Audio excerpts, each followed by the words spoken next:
Mga pare, ito pala yung nabili kong reverse camera.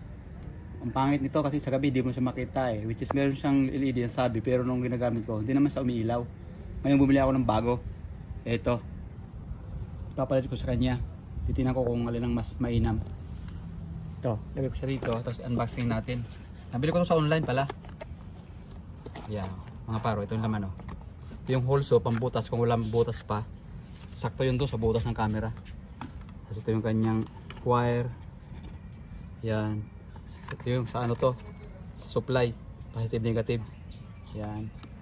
Tapos ito naman yung sa BGA para to sa dashboard mo. Ito.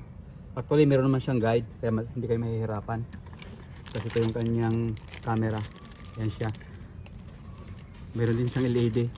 Siguro mas mainam to. Ito susubukan ko. Tag-inki lang naman ito. Ito siya. Tapos meron siyang guide kaya hindi naman mahihirapan kung pag-install sa kanya. Bali babasahin lang dito. So lahat dito yung instruction, talabitag, magbasa kung paano ikakabit. Ayan. So kung gusto niyo magpalit DIY, lalo may mga sasakyan para hindi nagagastos, ito lang, susundin lang ito. Ayan. So ngayon tatanggalin ko na yung luma. O mga pare, ito yung connection ng camera na luma ko. So kakabit ko lang ulit dito sa dati. Kung paano kakabit, kung hindi lang susundin nyo kung meron na kayo. Kaya hindi naman mahirap. So installation na doon sa harapan. So gagawin ko, putulin ko lang yung mga wire dito. Tapos ipapalit ko yung nabili ko. So ganun lang pagkakabit. Mamaya ipapakita ko sa inyo kung paano naman tanggalin doon. Kasi doon medyo mahirap. Pero simple lang, dito lang din. Yan, ganito lang. Putulin yung mga tali. Tapos kalasin yung luma. Then kakabit natin yung bago. Ito siya, ang mga wire. Ayan. So ganun lang mga par.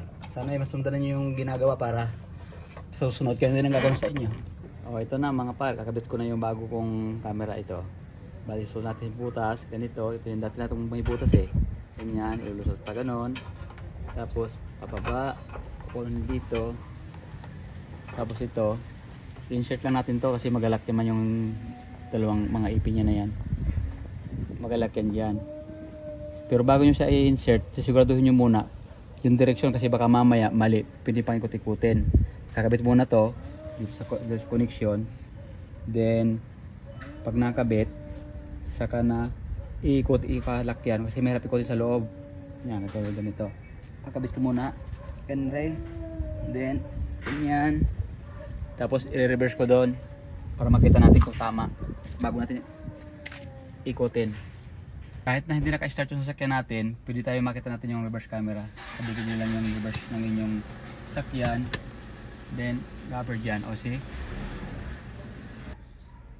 Dala ko na. Sige.